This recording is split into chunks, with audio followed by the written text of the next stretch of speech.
and Crown is going to have to do that against Faker's Orianna. All right, obviously the MF Hover is as a reply to Ezreal Zyra. Samsung, I feel, have crafted a well-rounded team composition with a mix of... This game, quick shot. They are backs against the walls, down 2-0 to SK Telecom in the finals. And yes, you're right, having those two champions does kind of exacerbate that issue.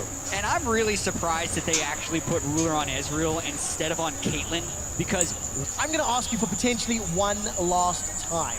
Jump onto Twitter, vote. We saw it was a 75% in favor of hashtag SKT win. Los Angeles and the Staples Center for Game 3 of your World Championship Final. Put your hands together for Samsung Galaxy taking on SK Telecom T1.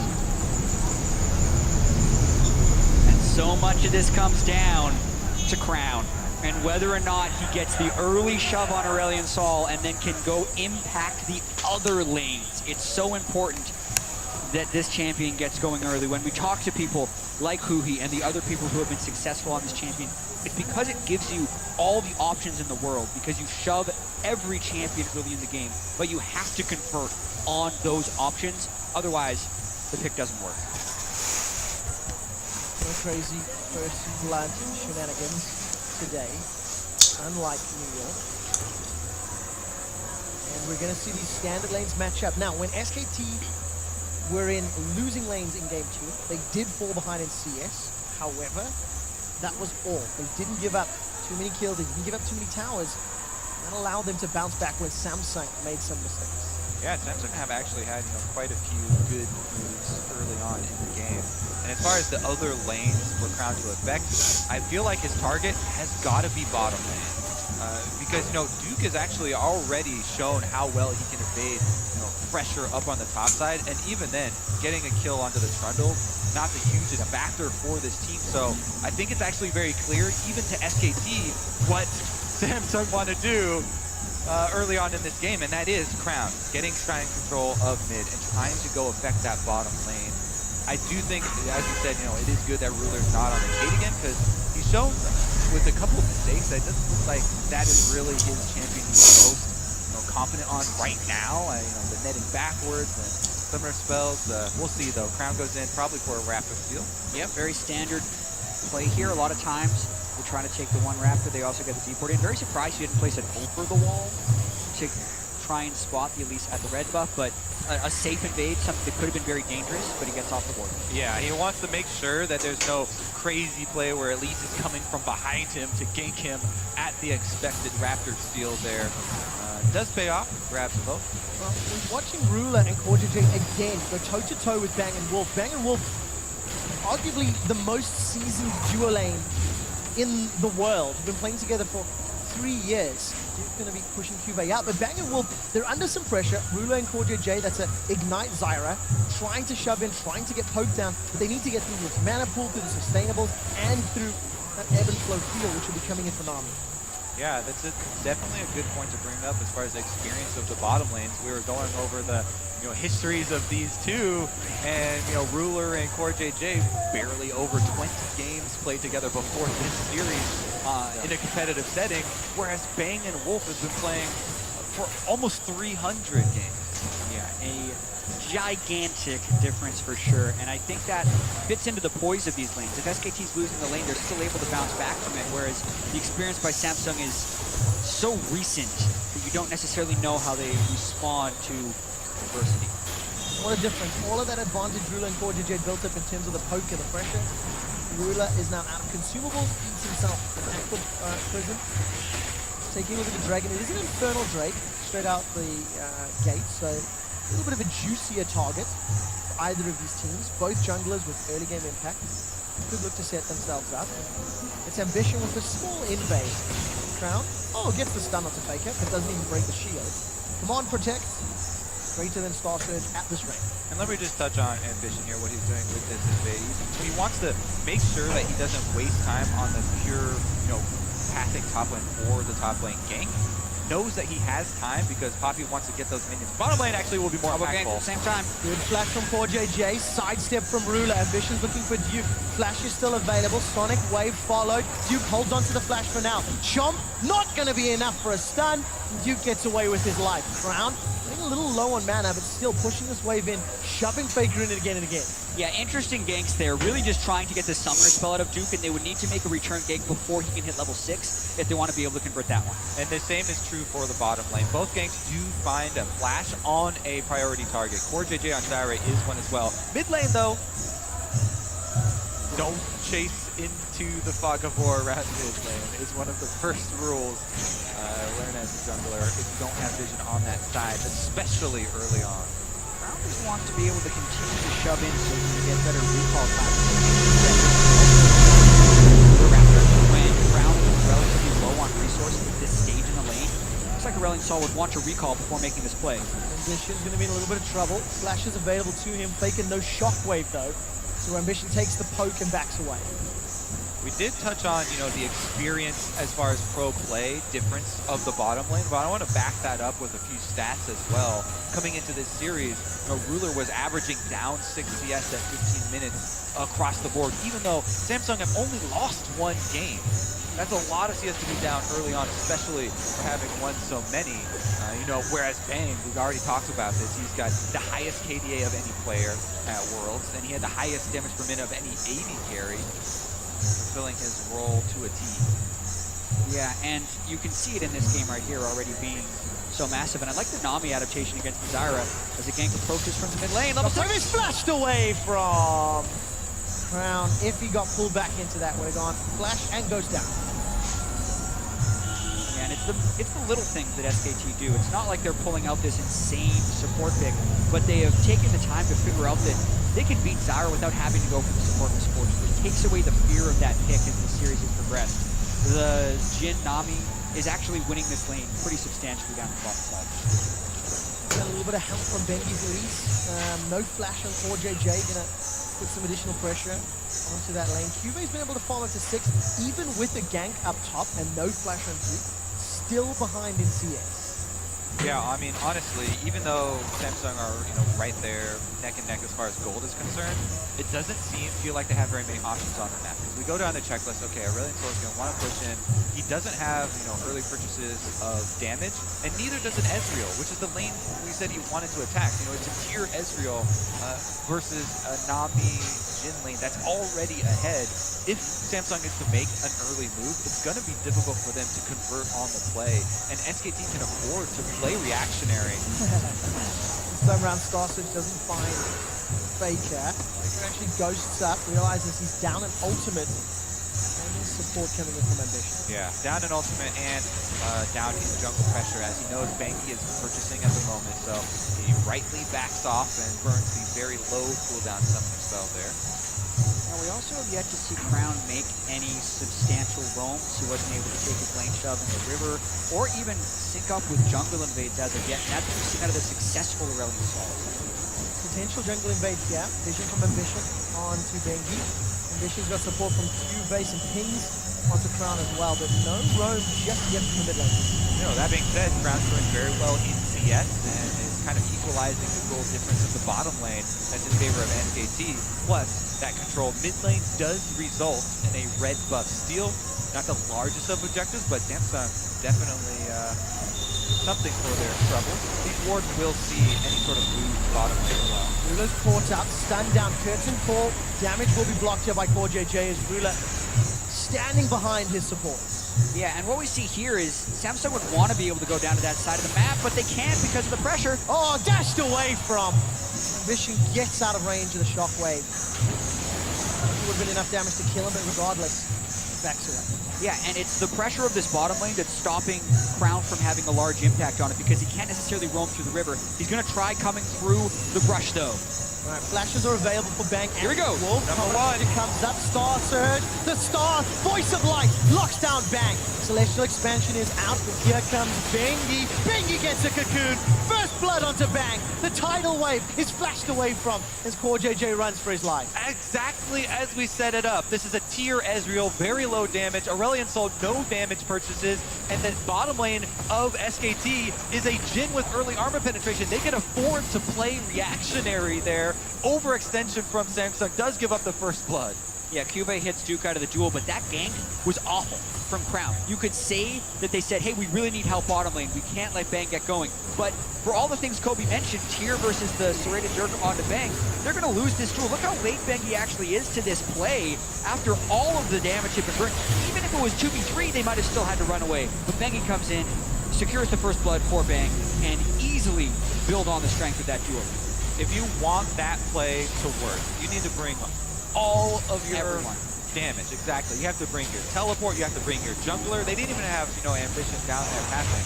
Now, they will get the consolation prize of the dragon, which is an Infernal Drake, which is extremely important. So, at least they do get this counter. They need to sneak it very quickly, though, as Banky's on the way. Any map, some threats coming in. Crown should be able to get out. You need that Common of Legend, not this time around. Boost of Swiftness going to help them out.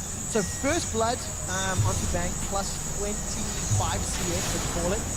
Gives him a 750 gold lead already at 10 minutes. Even in the mid lane, that roam from Crown allowed Faker to claw his way back into the lead. And for Samsung Galaxy, do have some scaling on their side again this time around. A lot more of a risky early game. Crown once again takes the shockwave from the blue buff Faker. Yeah, when Faker's able to get blue buff, he can start applying this type of pressure, which is very important. And as you mentioned, Quickshot, because of all of the gold lead being on SKT's AD carry, mid game becomes incredibly important. It does indeed. Voice of Light comes out. Bengi is going to repel Apps as Celestial Expansion is not finding a target, and Bengi just gets out of range of that Sonic Wave. It looked like a close fight, but nobody really interested. And also most of the damage goes to the jungler there, where Banky can go back and farm. Now Faker has control of the mid lane. Players have to pink wards. Crown has to go recall on the Aurelion Sol, and Faker gets to push this lane in with that blue buff. Won't even lose any mana after it. 1,000 gold, gentlemen. And Samsung Galaxy's first few plays have not landed. We'll get maybe 2 more shots if I'm thinking of this game as the pressure builds for Faker in the mid lane and Crown's effective gank range diminishes. If you take a shot at SKT, you better not miss. Luckily, Bang did miss and Rune survived. All right, let's also set up this mid game a little bit and talk about why Faker is, as great as he is, and why everyone talks about how is the best player. So much of it are the predictive plays that he makes. I mean, you can only get so good as far. Well, Speaking of which, speaking of the devil, he's able to get a good chunk off there. Shockwave, flash point from again. Flash. and Faker is blocking these roams from Crown because of the blue buff and the shove he's had and how he's used his ultimate to harass so much. He's kept Crown back in lane, and Aurelion Sol always wants to push and disappear into the fog of war. But Faker's disappearing first and preventing Crown from being able to make those roams. Exactly. He plays off the expected behavior of his opponent, punishes them, before they even realize that they are in a fight. Bengi also clearing out vision, so Faker has more room to work with all around this side of the map. They've got, early alert system on Ambition. Exceptional play from SK Telecom to get the advantage. We've not watched Duke and Cuvée a huge amount, and even though CS is relatively even, Duke's been bullying Cuvée a lot. In his face, been pushing that wave in to Cuvé's tower over and over and over again, despite the fact Duke was actually the recipient of the first gank from Samsung Galaxy. Yeah, but then there was no follow-up, but he hit level 6 on Trundle, and now he's building up his way towards sustain. So unless Ambition was going to send 3 people up there, which you'd think they'd be able to do with the Aurelion Sol and the Lee Sin, but they haven't been able to do that because of the mid lane pressure. Exactly what's been happening for 13 minutes. Cuvée needs to find that great teleport play. Throw the hammer down. Crown looking for Faker. No ghost yet. And never chase into the fog of war. You don't know what's waiting in the dark. Definitely true. The darkness, though, Bengi's moving up to the top side to look at Cube. All right, let's follow the cocoon from Bengi. He needs to try and lock Cube down. He needs the pillar actually blocks it. Oh, once again, Wow. easy peasy. Bengi literally took no damage. Shred the resist, tank the turret with the guy healing off of him, and they, like you say, make it look easy. Melt them like butter there. Also, this Poppy is stacking armor, whereas early Sork boots on Bengi allow him to just rip through the Poppy. Not to mention that subjugate you talked about. Faker, though, fighting in the brush. Is indeed. Shockwave still available and traded a lot of damage. Voice of Light. Faker gets command protect. True Shock Barrage is sidestepped. Crown doesn't get the kill. Crown was trying to bait him into that two-shot barrage. Faker didn't quite take it, but pretty close little 1v1 there. Worst trade Faker is taken in this lane. He's going to be forced into a recall, and I wonder if Ambition would want to go for the kill. No, not if you miss. What was the line? If you take a shot, you best not miss, Kobe. Yeah, well, he missed it. The funny thing there is, too, Faker had flash. He held on to it because he's like, Ambition? No big deal. I know that I can just walk away from this one. That right there is discipline. Bengi's going to find Ambition. Also a little hubris. It is indeed. Ambition does want to run the risk of getting caught out. Look at the 4 pink wards in the bottom quadrant of the jungle around this Dragon Pit. It's a minute away until spawning, so Samsung know they have a lot of defensive vision if Ruler and CoreJJ were going to get jumped on. Yeah, and Samsung is hoping so much to be able to turn a positive play in this bottom lane where they're down nearly 40 CS with Ghostblade Jhin. But Ruler just doesn't have the items yet. He's going to need to complete some of these and get about a 20 to 22 minute power spike. If somehow Samsung could get a 4 to 5 man dive in the bottom lane and get him some kills before he actually just transitions to that power spike, it would be a way for them to get back in this game. But that's a huge investment for a play that probably isn't going to happen. There is, but Jack, if there's one positive thing here, Samsung are down a less amount of gold than I've seen them down at 15 minutes. It's only 1,000. It did feel a lot more substantial in games 1 and 2, direction 2 Also, but they're not hemorrhaging more. Also, yeah. Well, honestly, here we go. SKT setting up a play. Oh, is that my fault? Did I give the cast a curse? CoreJJ still got Stranglethorns available, gonna throw it down underneath Bengi's feet. So a little bit of time and ultimates invested, and the flash from Bengi. Good counter, and the thing I was about to point out for Samsung, in addition to not being down as much as last time, as you said, Quickshot, is that they're in a better situation as far as the vision is concerned. And they have been keeping up their wards. Plus, as you can see right now, 4 pink wards in the inventory. They are doing their due diligence and keeping those wards down in order to set up these plays. Plus, looking ahead, go ahead 2-0 as far as the Drake counts. The Drake control is actually very important. The Ocean Drake for the extended laning phase, very important, as well as the Infernal Drake for the potential late game scaling. Gotta knock SKT a little bit for considering they've had the dual lane advantage. Not being able to get the vision up around the Drake can be considered a failure by SKT. And I guess the counter argument, if Bengi had made that gank stick, they would have got a kill, some tower pressure, maybe the Dragon as well. But unfortunately, Ruler and CoreJJ outplayed, survived longer. Frozen Fist is now picked up, that Iceborne Gauntlet. So Ruler's going to have a little bit more leeway in that lane. But it's still such a significant difference. Nearly 1,000 gold between the two AD carries. And it actually is a very important purchase to get some armor versus the flat armor kind of the Jhin that he's going to build. But SKT actually closed in on mid with multiple members. Shockwave connects this time around and flash away from Crown as he gets out of range of that bubble. Tower First Blood, though, going to be on the list. Not going to get secured just yet.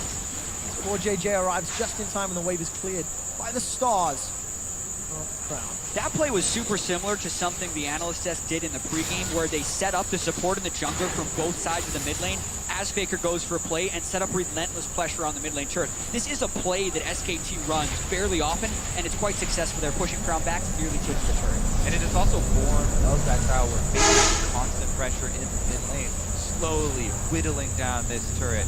Now SKT trying to move in for that vision wars, but Samsung doing a good job of defending themselves this time around. I mean, we honestly have to look at it from Samsung's point of view, from the underdog point of view, to try and see where the cracks are. I mean, that's where all the plays have to happen. For SK Telecom, the expected outcome is 3-0. The predictions were there, the caliber of the team, the world's buff that they seem to show up and peak at the right time. For Samsung, if they can stall to late, if they can play spoiler, They need to do that 3 more times to get their hands on the Summoner's Cup.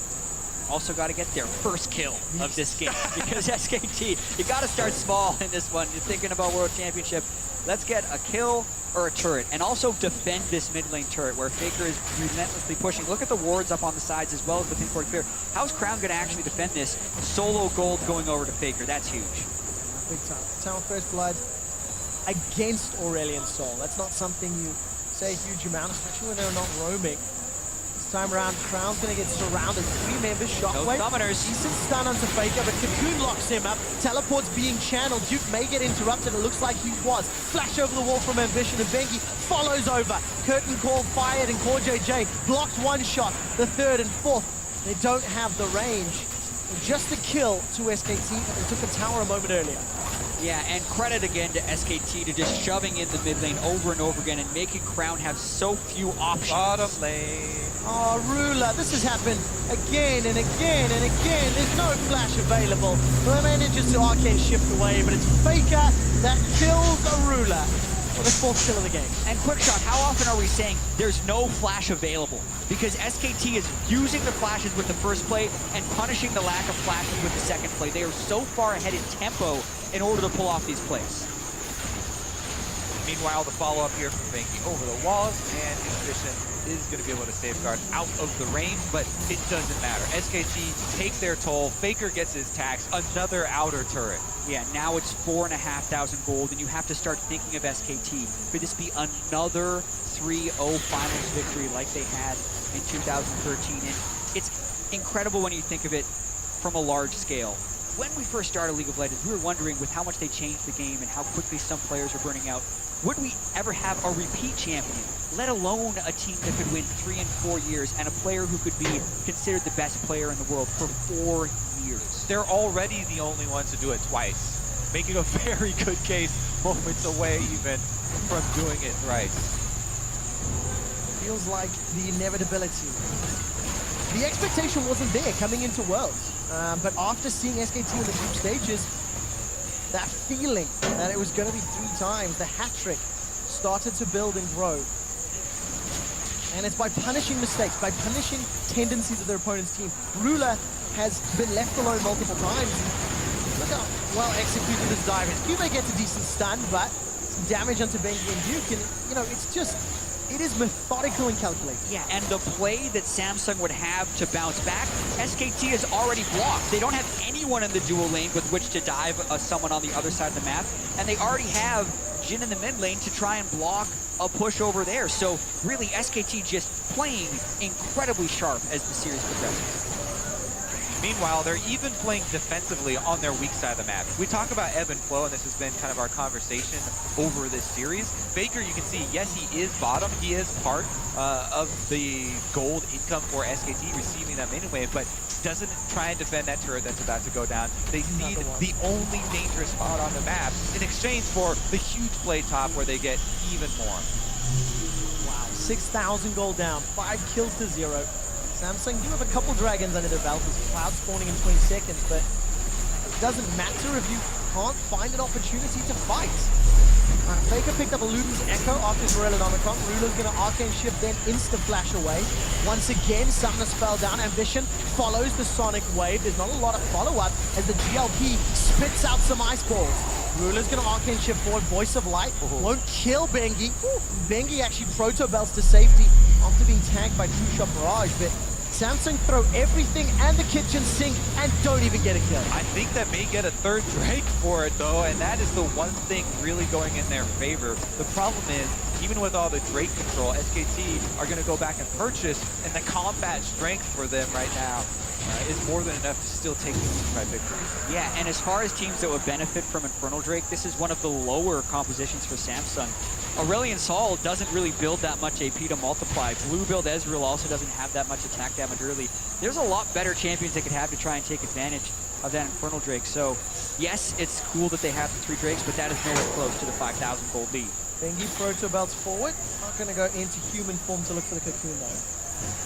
And Ruler's able to escape with his life. You know, we touched on the SKT legacy, but it's even more amazing when you look at the fact that they've changed players, they've built teams around Bengi and Faker. over the years and continue to be the most relevant international team from Korea. They've won more international titles than any other league of legends. And the most impressive thing to me is the longevity of Banky and Faker.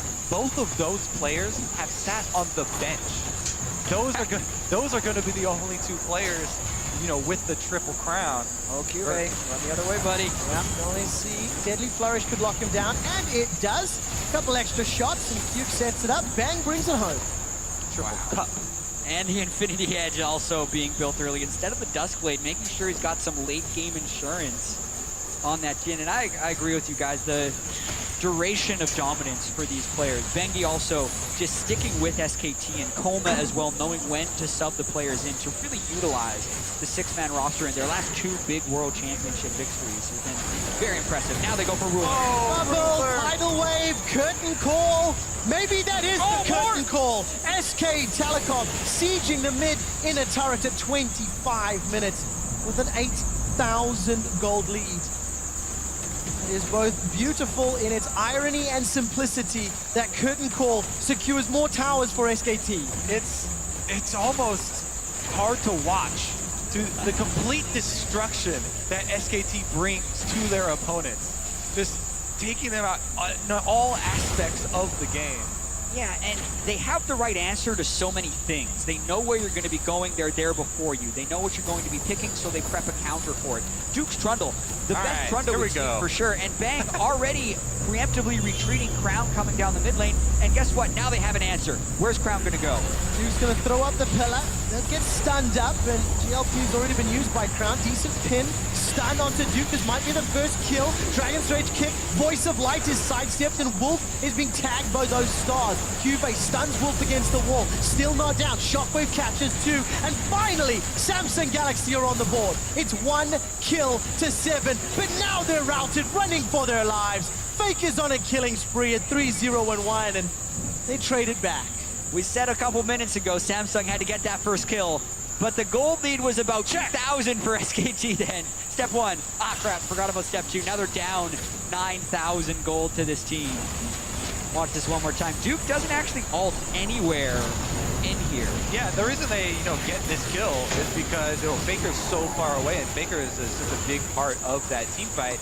A little aggressive here. Wolf is the one that's going to pay the price. Honestly, though, Samsung, they'll take what they can get. A 1-for-1 at this point in the game is definitely some much-needed gold in their pockets. And really, the only answer there was a great snipe from Bang to land that snare, setting Faker up. Again and again and again, that Jhin has worked in Bang's favor. And you were talking about how SKT sort of crushed their opponents. We've mentioned sort of the mental aspect of the game, beating opponents on their best champions.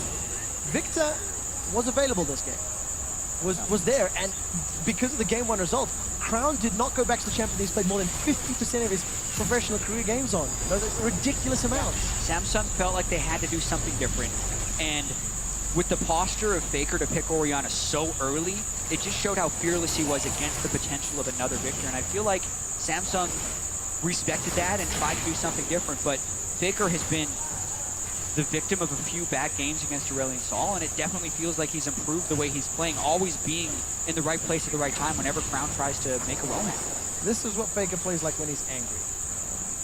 Honestly, it doesn't feel like they're that angry in this game. SKT feel actually kind of lax.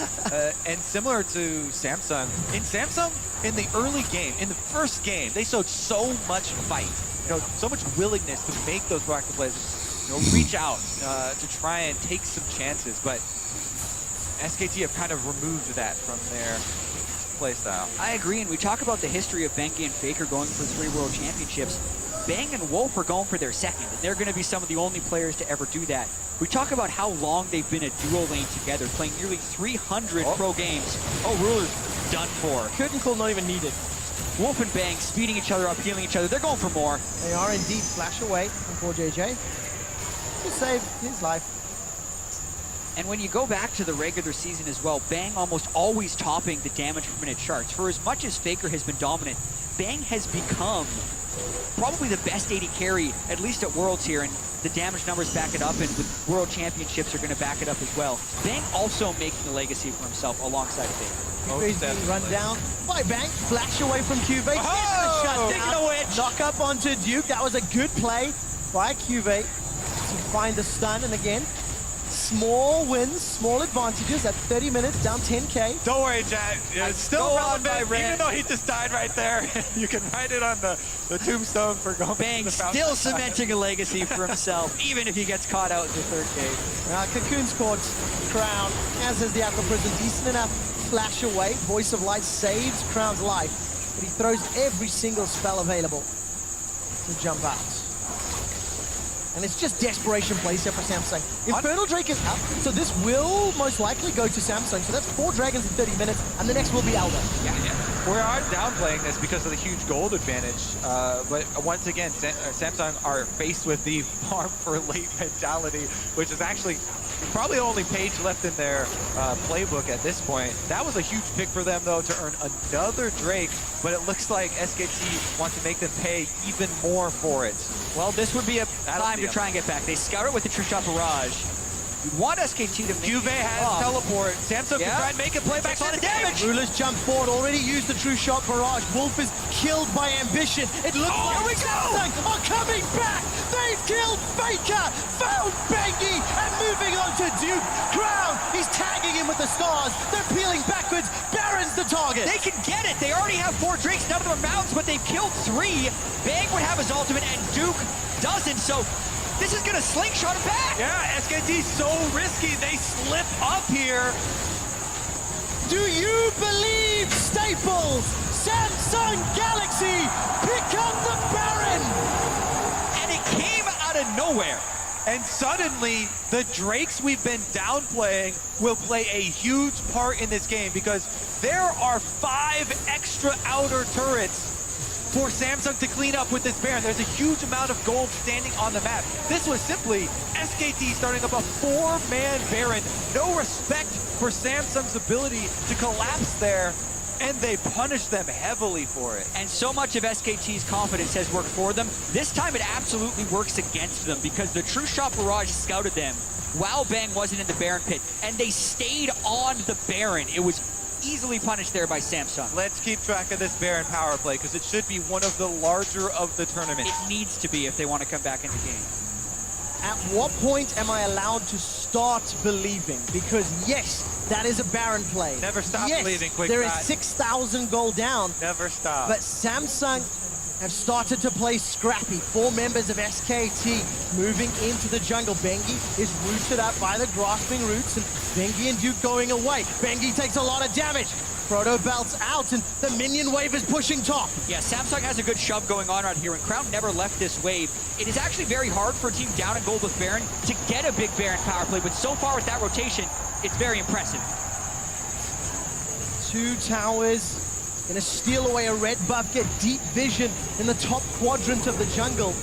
What was a 10,000 gold lead is now 4,000, and Baron stats and dragons helping Samsung mitigate that even closer. Well, now we get to go back to your very early point, Quick Shot, about the champions selected here for Samsung, because they are not the best late game scaling, and they're gonna have to make this extra momentum work and make these picks work for them. Yeah, and they have to be able to get control of the Elder Drake because that's their window into victory. 4 Elemental Drakes stacking with the Elder if they're able to get it. And this game, as far as our narrative was going, was pretty much over with the way SKT was systematically drowning Samsung out. But as it usually switches around the other way, SKT makes the mistake, and now can Samsung punish? Let's find out. Samsung trying to push up.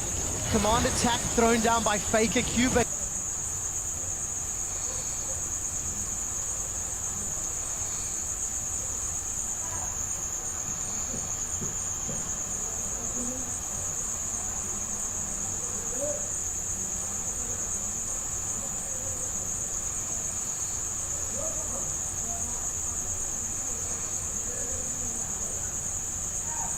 Gonna threaten the tower, and it's picked up by Samsung. That's 4 turrets during this Baron buff they've been able to take. SKT are still keeping up the 1-4-1 though. Okay, gentlemen, the Elder Drake spawns around 36 minutes into the game. Ruler and Crown pushing out the bottom lane. Cube's gonna go meet and match with Duke. to at least slow down and thwart that top lane push. Could another tower be secured? SKT seem better poised to defend. There is a ward behind them. SKT do have teleport available on Duke, but Cubey is keeping sight on Duke. For Faker! Fake is down! They've got him! Fake is down! Crown is pushing forward. It's at the cost of Ambition's life. Crown is zoning away SK Telecom. Another tower has fallen. 5,000 gold on the power play. Ambition makes the huge play on Jungle versus Faker. Kicks him into the team, and that's going to be an inhibitor turret. It's not done yet. Curtain call. Throw down by Bang. The base is open wide. Cubase joins the fight. Gonna look for Bengi. The Poppy Copter could be thrown down. Star Surges sidestepped as Crown doesn't find a stun. Cubase again zoning. Ruler's on the inhibitor, knocking it away. Crown's very aggressive. Very careful here. Flash available. Damage out. Cubase on the front line. Doesn't find the stun. Onto Duke. Ruler and Cubase running for their lives. Fake is up in 10 seconds. Ruler, Hiokin shifted forward. He's very aggressive. Caught out. Locked down. Cocoon down. Shut down by Bang. And SKT defend the inhib. Banky and Bang played that backline so incredibly well with Ruler shifting in, and they dodge out, land the cocoon, and take him down so close. Yeah, watching this play one more time as well. Faker was looking actually to try and get some type of aggressive engage when Ambition sneaks around the side. War jump flash doesn't give him time to react. Also, Faker's flash is down. And it's almost as if SKT was lulled into complacency by their own dominance in this game and weren't necessarily respecting the Baron power play there or the flank from the Lee Sin. This means they have to now reset and figure out how they can win this game that they had been winning for the first 28 minutes. Samsung Galaxy now on the warpath, trying to close this gap. 3,000 gold remains for them. 2.5 played up, and the Elder Dragon that we keep setting up. This is going to be the battleground to really decide the way this game plays out. That was a 6,000 gold Baron power play. The Samsung Galaxy averaged 5,500 coming into this series. They did that against SKT down 0-2 in the series. Elder is up and alive. A minute 40 till Baron, and Samsung don't pull the trigger yet. Pick potential is huge right here. Who can actually start the fight first? Would it be Bengi's Cocoon, Faker Shockwave, or could Ambition make another play? Because if Samsung can pick off Faker or Bang, they could actually win the game after being down 10,000 gold at one point, because that would transition to Elder, and they could push to win with that. Either pick SKT off or separate SKT using the Poppy ultimate and snare with Dyra the rest of the members into a teamfight scenario, thereby artificially creating a numbers advantage and basically picking SKT. Yeah, and with that though, SKT is primed to restore order to this map right here. They have the Grundle pushing on the other side, who can make it to the inhibitor. No GA, but you have to send 2 people to stop him actually. Cubey would have to get down there, or he has to start the fight right now. Let's find out. Order has not been restored because Samsung are not taken down yet. Duke's siege on the top lane is stopped. Elder is still available, and SKT are setting up. Also remember how important this vision battle is around the Elder Drake. We mentioned the pick potential on Samsung, but that is there for SKT as well. Anytime you have a late game Jhin, pick potential is definitely there. Staples is electric as SK Telecom are slowly regaining control. Baron is up as well. You now have split objectives. We could see teams prioritizing one over the other and trading. And it means you have to have vision in both spots. Orianna can actually solo the Elder Drake, but I believe there's a ward in the back of the pit that can see It's burning down so but it's quickly burning down here. so quick. Samsung isn't there to defend it. Baron is available though, and that will be the next battlefield as Samsung don't choose to fight over the Elder Dragon. Right, but with 0 elemental drakes, this Elder Drake is actually very non-threatening as far as Samsung is concerned. It's a very small amount of true damage burn. Which is also the reason why SKT were able to burn it down so quickly. Much easier to kill it the less drakes that you have. Lower risk, also lower reward. Is this the moment that Samsung turn the game around? They're still down 5,000 gold. They have to fight against an Elder Dragon buff SKT. Vision I'm looking at, not the greatest in and around that Baron pit. Some defensive wards from SKT. Neither team going to set up 2 GAs on both sides, but Duke is on cooldown. Also have to worry about scaling at the moment. I mean, Aurelion Sol, the drawback to the great early game in the roaming prowess is drop off of that damage as you go later into the game. Faker on this Orianna, he's level 18, he's peaking, he's almost full item build here for Orianna. Faker can completely destroy a team fight, whereas Crown has to do so much to zone and keep his AD carry up. A lot of DPS from Samsung has to come from Ruler. All eyes will be on Ruler for the team fight. Completely agree, and he's been the target of some poor positioning in a lot of these earlier fights. Also, if we're thinking about the way that Samsung can actually make plays in a standard setting, if it's not SKT going at Baron earlier on when they had a 10,000 gold lead, you would expect it to be the Aurelion Sol with the hyper carry behind it, setting up those zones, but they don't have enough control of the minion waves or necessarily the champions or lead to do it, so it's really hard for them to get control back in this game. Very close to securing Flame Horizon and Cube. One bright side to Samsung Galaxy, their champion's range could theoretically stay out of range that shockwave, but they cannot afford a mistake. Ruler has arcane shifted and flashed forward aggressively so many times. Most of them have actually backfired. Ambition does not follow the Lee Syndrome. Instead backs away. Yeah, Faker again, picking up his 6th item, zoning his Hourglass before 40 minutes. He did the same thing in game 1. Now becomes about getting picks. Wow, Flash was used by Wolf in exchange for a ward. No Dragon's Rage. The Baron fight were to break out for the next minute and a bit. And instead, it's just a Vision battle again.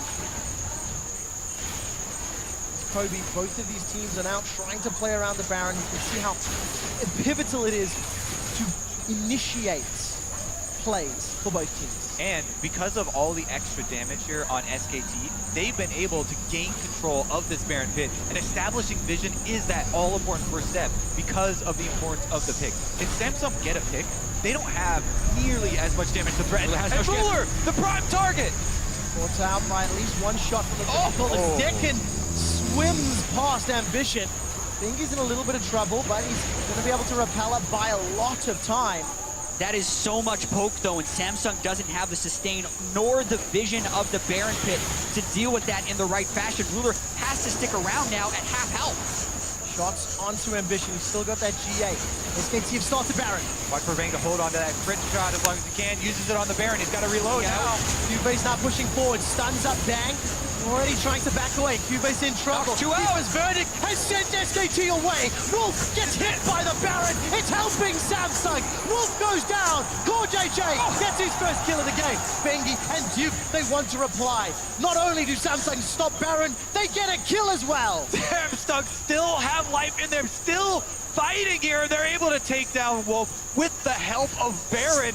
Pincer movement there, and they buy more time in the game. And look at the summoner spells. Only Flash used by Cube. And here, you mentioned Bang wanted to hold on to the 4th shot. He doesn't, and that gives Cube an opportunity, but it's all about the Poppy ultimate here. Ruler zones Faker up from the side.